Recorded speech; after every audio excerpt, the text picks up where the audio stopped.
কয়লা খনিতে আটকে ফালাকাটার শ্রমিক।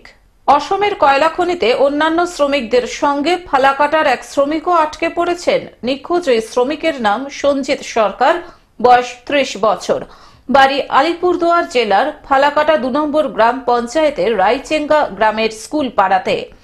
সঞ্জিতের বাড়িতে এই খবর আসা মাত্র সঞ্জিতের বাবা কৃষ্ণপদ সরকার ও তার শ্বশুর অসম রওনা দিয়েছেন।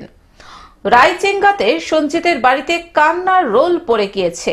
জানা গিয়েছে দিন ১৫ আগে পরিযায়ী শ্রমিক সঞ্জিত অসমে কাজে যান।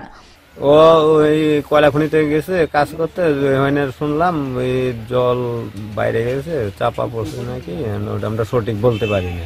এখনো কোনো খবর পাওয়া গেছে? না, কোনো খবর পাওয়া যায়নি। আচ্ছা, কতদিন আগে যায় এই ছেলেটি জানেন? ১০-১৫ দিন হয়েছে ওখানে কাজে গেছে, তারপরে এই খবরটা আসে। এখন পর্যন্ত উদ্ধার হয়নি? উদ্ধার হয়নি। আচ্ছা, এটি চিন্তায় আছে। এমনি ছেলে হিসেবে ভালো ভালো। বাড়িতে সঞ্জিতের বৃদ্ধা মা, স্ত্রী ও একটি সন্তান রয়েছে। এই ঘটনায় গোটা এলাকায় শোকের ছায়া নেমে এসেছে। ইতিমধ্যে অসম সরকারের সঙ্গে এই বিষয়ে যোগাযোগ করেছে প্রশাসন। এখন পর্যন্ত কি খবর আপনাদের কাছে আছে? এখনো খবর আসেনি, ওকে খুঁজে পাওয়া যায়নি এখনো। আচ্ছা, এখনো ভিতরে আছে। আচ্ছা, আর কোন জায়গায় কাজে গেছিল? আসামের?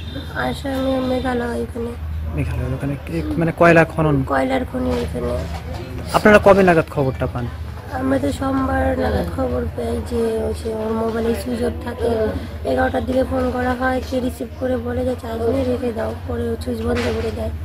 সারাদিন থাকে, সারা রাত থাকে, পরে ভোরবেলায় সুইচটা খোলা হয়। ওর দাদার যে রুমমেট থাকে সে পরে সুইচটা খুলে পরে ফোন করে বলে।